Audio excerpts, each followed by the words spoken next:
Hello friends, welcome to one more mini vlog Lavanya royal official. Pineapple అంటే ఎంతమందికి ఇష్టమో comments చేయండి. ఎందుకంటే ఈ పైనాపిల్ తెచ్చి 3-4 డేస్ అయిపోయింది. ఇది రేపు కోస్తాం, మన్నాడు కోస్తాం అని చెప్పి పోస్ట్పోన్ అవుతూనే ఉన్నింది.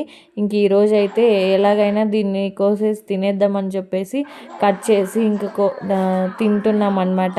ఇంకా మా పాప ఆత్రం అయితే తట్టుకోలేకుంది. ఎప్పుడెప్పుడు దాన్ని కట్ చేస్తే తిందామా అనే ఉంది. కానీ చాలా తినదు తను పులుపు. అయినా కూడా తనకి ఒక ఆత్రం అన్నమాట. ఇంకా సరే కదా అని చెప్పి కట్ చేసేసి ఇంకా పాపకు కూడా ఇచ్చేసాను. తినేసింది, కొద్దిగా తినింది, అర్థమైతే అలాగే పెట్టేసింది అనమాట. ఇక్కడైతే మీకైతే చూపిస్తున్నాను. అబ్బా, ఉప్పు కారం వేసుకొని ఆ పైనాపిల్ తింటుంటే నోట్లో నుంచి నీళ్ళు ఊరుతాయి అన్నమాట. ఇప్పుడు వీడియోలో చూస్తూ వాయిస్ ఓవర్ ఇస్తుంటే కూడా నా పరిస్థితి అదే ఉంది, నీళ్ళు ఊరిపోతున్నాయి అన్నమాట. అలా ఉంటుంది. ఎంతమందికి ఇష్టమో కామెంట్స్లో చెప్పేయండి. ఇంకా మన ఛానల్ని కొత్తగా చూస్తున్నట్లయితే లైక్, షేర్, సబ్స్క్రైబ్ చేసుకోండి ప్లీజ్. నన్ను సపోర్ట్ చేసినట్లుంటుంది. ఇంకొక వీడియోతో మళ్ళీ కలుద్దాం.